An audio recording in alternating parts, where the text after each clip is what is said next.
Assalamualaikum warahmatullahi wabarakatuh. Alhamdulillahirabbil alamin. Wassalatu wassalamu ala asyrofil anbiya wal mursalin wa ala alihi washabihi ajmain. Asyhadu an la ilaha illallah wa asyhadu anna Muhammadan abduhu wa rasuluh. Allahumma shalli ala Muhammad wa ala ali Muhammad. Ya ayyuhal hadirun ittaqullaha haqqa tuqatih wa la tamutunna illa wa antum muslimun. Waqala Allah Ta'ala fil Qur'anil Karim. A'udzu billahi minasyaitonir rajim.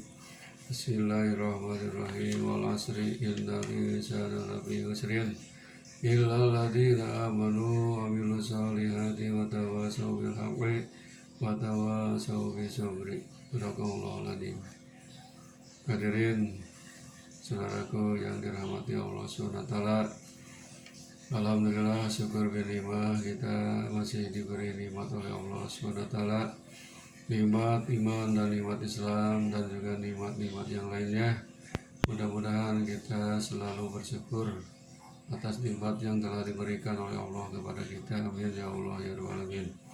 Salawat serta salam mudah-mudahan dilimpahkan kepada jin alam Nabi Muhammad SAW, juga kepada keluarganya, para sahabatnya, dan tidak lupa kepada kita sebagai umatnya. Amin ya Allah ya Rabbal alamin.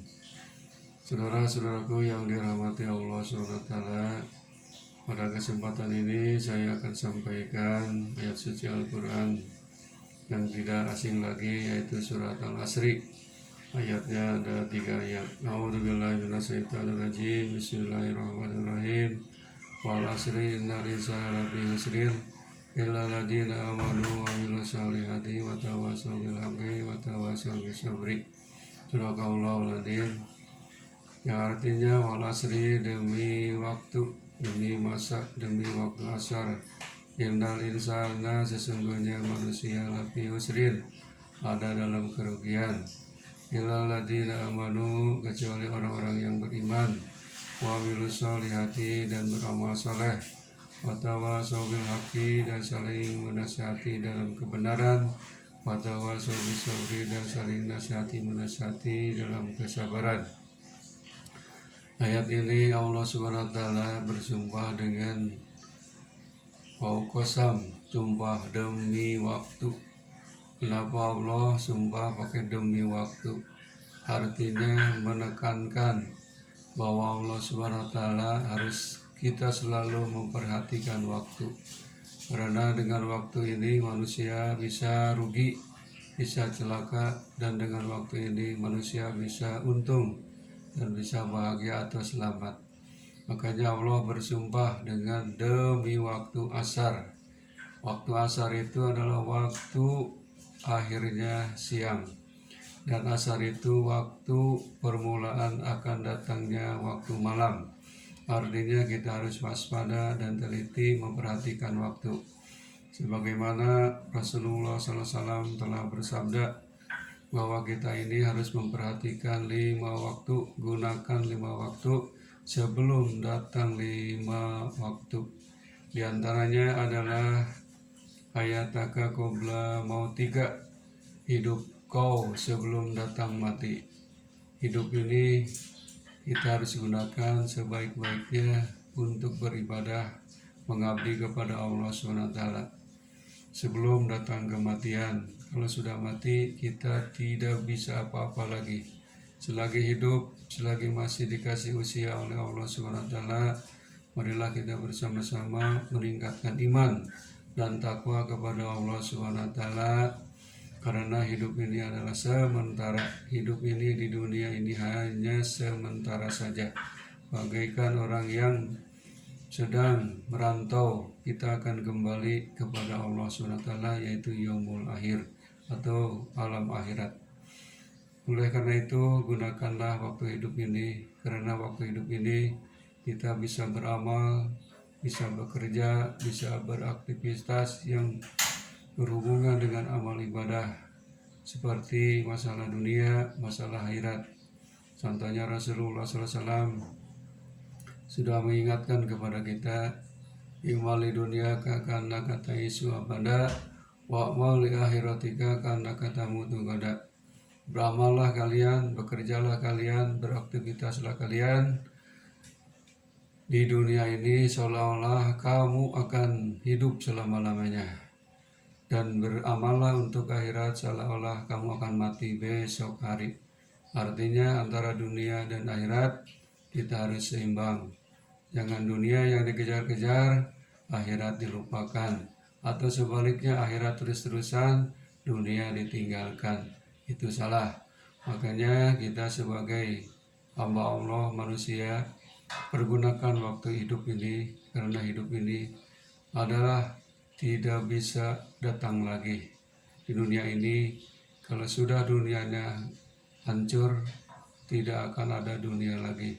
Tapi kita nanti akan hidup yang kedua kali, yaitu di alam akhirat, di yaumul mahsyar. Hadirin rahimakumullah, coba bayangkan saja oleh kita, kalau sudah meninggal, sudah mati, tidak bisa apa-apa, tinggal perhitungan amal kita. Sebagaimana sabda Rasulullah SAW, tidak mata ibnu Adam, in kata amaluhu illa min salasin, sodakotin jariyatin, au ilmu yantafa'u wa waladun salihun yadullah. Di mana anak Adam meninggal dunia, mati, maka putus segala amalnya. Putus segala amalnya kecuali 3. Apa yang 3 itu? Pertama, sodakoh jariyah. Sedekah jariah yang waktu hidup di dunia ini akan mengalir pahalanya meskipun kita sudah meninggal dunia.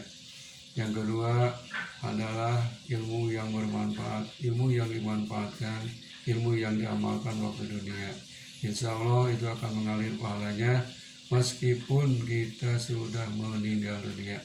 Yang ketiga adalah punya anak yang soleh, yang solehah, yang selalu mendoakan kepada orang tuanya. Insya Allah pahalanya akan mengalir meskipun kita sudah tiada di dunia ini. Saudara-saudaraku yang dirahmati Allah SWT, itulah waktu hidup. Marilah kita pergunakan, manfaatkan semaksimal mungkin sebelum datang kematian. Sebab mati itu tidak ada yang tahu, meninggal itu tidak ada tahu waktunya. Idza jaa ajaluhum la yastahiruna sa'atan wa la yastaqdimun. Apabila ajal sudah tiba, tidak bisa diakhirkan dan tidak bisa didahulukan. Karena ini ketentuan Allah Subhanahu wa Ta'ala, yang tugasnya mencabut ruh adalah malaikat Jibril kepada semua makhluk yang hidup di alam dunia ini. Jadi semuanya sudah dibatas umurnya. Ada yang panjang, ada yang sedang, ada yang pendek. Mudah-mudahan kita semua diberi umur panjang dan banyak amal solehnya. Amin ya Allah ya Rabbal alamin. Yang kedua, perhatikan waktu itu. Wagina kakobla pakrika, kata Rasul. Waktu kaya gunakan, manfaatkan sebelum datang fakir. Karena orang yang punya, yang banyak harta, orang yang kaya gampang mau beramal, sedekah jariah, mengeluarkan zakat, menolong fakir miskin, membangun masjid, membangun madrasah, tolong menolong dalam kebaikan dengan hartanya. Insya Allah kekayaan ini tidak akan berkurang. Malahan janji Allah Subhanahu wa Ta'ala, la in syakartum lazidannakum wa la in kafartum inna adzabi lasyadid. Jika kalian bersyukur atas nikmatku, pasti aku akan tambah lagi. Tapi sebaliknya jika kufur terhadap nikmatku, inna adzabi lasyadid, tunggulah adabku yang amat pedih. Jadi bagi orang-orang yang kaya, gunakanlah kekayaan ini untuk beribadah kepada Allah, mendekatkan diri kepada Allah. Sebab orang yang kaya dermawan, di dalam hadis Rasulullah SAW, yaitu dekat dengan manusia, qaribu minanas wa qaribu minallah, dekat dengan Allah, wa qaribu minal jannah, dekat ke surga, wa ba'idu minal nari, dan dijauhkan dari api neraka. Tapi sebaliknya orang yang bakhil, yang pelit, maka kata Allah SWT oleh Rasul, al-bakhil aduwwullah walau kana abidan. Orang bakhil, orang pelit, musuh Allah meskipun dia itu ahli ibadah. Naudzubillah min dzalik. Jadi orang yang pelit itu pertama jauh dengan sesama manusia, jauh dengan Allah, jauh dengan surga, dekat kepada neraka. Hadirin rahimakumullah, marilah kita selagi kita punya, selagi kita kaya, gunakanlah kekayaan ini untuk banyak beribadah kepada Allah SWT, karena kekayaan ini merupakan amanah titipan dari Allah SWT. Contohnya orang kaya tapi soleh siapa? Nabi Sulaiman alaihissalam. Contohnya lagi orang kaya tapi pelit dan ingkar dan kafir adalah Raja Fir'aun. Matinya mati dalam keadaan konyol, sia-sia, ditenggelamkan di laut. Hadirin rahimakumullah, mudah-mudahan orang-orang kaya selalu hatinya menjadi orang dermawan, membela orang-orang miskin, kemudian tolong-menolong dalam kebaikan. Yang ketiganya, wasihatika qabla sakmika. Waktu sehat gunakanlah sebelum datang sakit. Ini waktu sehat. Kalau selagi sehat, kita ini aktivitas kan lancar. Karena fisik kita sehat, rohani kita sehat, jasmani kita sehat. Ibadah pasti akan lancar. Kalau sehat ini tidak digunakan, berarti kita sia-sia, rugi, celaka. Padahal kesehatan ini merupakan nikmat yang diberikan oleh Allah SWT, harus kita syukuri. Orang sehat pasti amal ibadahnya akan lancar. Orang sakit pasti gangguan ibadahnya, banyak gangguan dan rintangannya apabila tidak bersabar. Sehat dan sakit ini merupakan ujian dari Allah. Yang sehat harus bersyukur dengan cara melaksanakan segala perintah Allah dan menjauhi segala larangan Allah SWT. Yang sakit harus sabar menerima takdir maqadir Allah SWT, karena dengan kesabaran itulah insya Allah hidupnya akan lebih mulia. Jadi sehat ini gunakan sebaik-baiknya sebelum datang sakit. Kalau sudah sakit, kita ingin sembuh. Tidak ada orang yang sembuh ingin sakit. Pasti semua orang yang sakit ingin sembuh. Jadi sehat ini mahal. Sehat ini sangat berharga. Makanya gunakan, manfaatkan sebaik-baiknya. Rasa nikmat sehat itu apabila kita sudah sakit, baru terasa nikmatnya sehat. Jadi gunakan sehat ini sebelum datang sakit.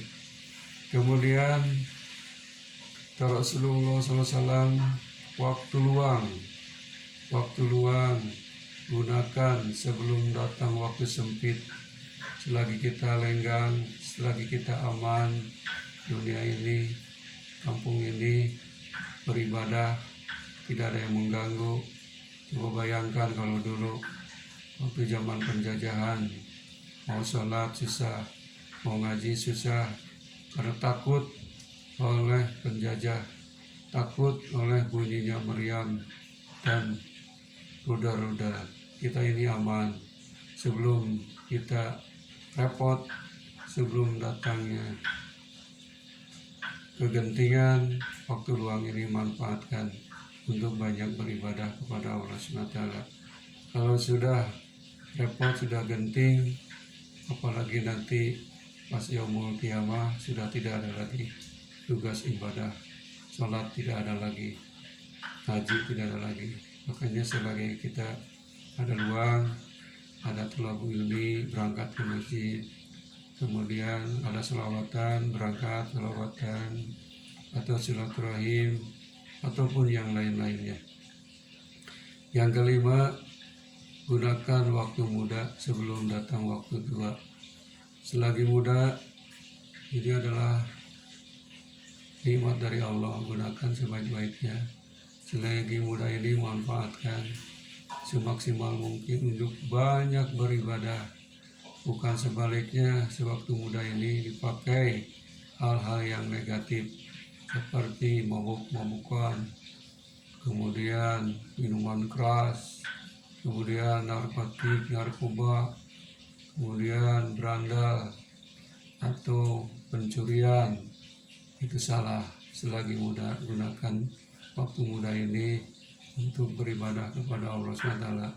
Karena umur tidak tahu, ada yang muda meninggal, ada yang tua belum meninggal. Jadi hati-hatilah waktu muda ini, manfaatkan selagi muda. Makanya Allah SWT, innal insana lafi husrin, sesungguhnya semua manusia akan celaka, akan rugi apabila tidak memperhatikan waktu tadi. Makanya gunakan waktu hidup sebelum mati, waktu kaya sebelum fakir, waktu sehat sebelum sakit, waktu luang sebelum sempit, waktu muda sebelum tua. Hadirin rahimakumullah, oleh karena itu Allah SWT berfirman dalam surat Al-Mulk ayat 2, A'udzubillahi minasyaitonirrajim, alladzi khalaqal mauta wal hayata liyabluwakum ayyukum ahsanu amala. Sesungguhnya yang menciptakan mati dan hidup adalah Allah. Menciptakan mati dan hidup adalah Allah. Liyabluwakum, supaya kami mencoba kalian, menguji kalian, ayyukum ahsanu amala, siapa di antara kalian yang banyak amal salehnya, siapa di antara kalian yang paling baik amalnya. Jadi itulah, marilah kita selagi hidup di dunia ini banyaklah beramal soleh, karena dengan amal soleh inilah kita akan selamat di dunia, selamat di akhirat. Semua manusia menginginkan bahagia dunia, bahagia di akhirat, karena manusia menurut Imam Al-Ghazali, ada yang bahagia di dunia tapi celaka di akhirat, ada yang bahagia di dunia, bahagia di akhirat, itu lebih bagus. Ada yang celaka atau sengsara di dunia tapi bahagia di akhirat, ada yang bahagia di dunia, ada yang celaka di akhirat. Mudah-mudahan kita ini termasuk orang yang bahagia di dunia dan yang bahagia di akhirat, sesuai dengan doa kita, Rabbana atina fid dunya hasanah wa fil akhirati hasanah wa qina adzabannar. Ya Tuhan kami, berikanlah kepada kami kebahagiaan di dunia dan kebahagiaan di akhirat, dan jauhkanlah kami dari azab neraka. Saudara-saudaraku yang dirahmati Allah Subhanahu wa Ta'ala, hanya itulah yang saya dapat sampaikan. Mudah-mudahan ini menjadi tadkirah, menjadi pelajaran bagi kita semuanya, bahwa kita hidup di dunia ini harus selalu memperhatikan waktu. Karena waktu itu ada 3, waktu masa lalu, waktu masa sekarang, dan waktu yang akan datang. Waktu lalu yaitu zaman ajali, waktu sekarang adalah di dunia ini, waktu yang akan datang yaitu alam akhirat kelak. Wabillahi taufiq wal hidayah. Wassalamualaikum warahmatullahi wabarakatuh.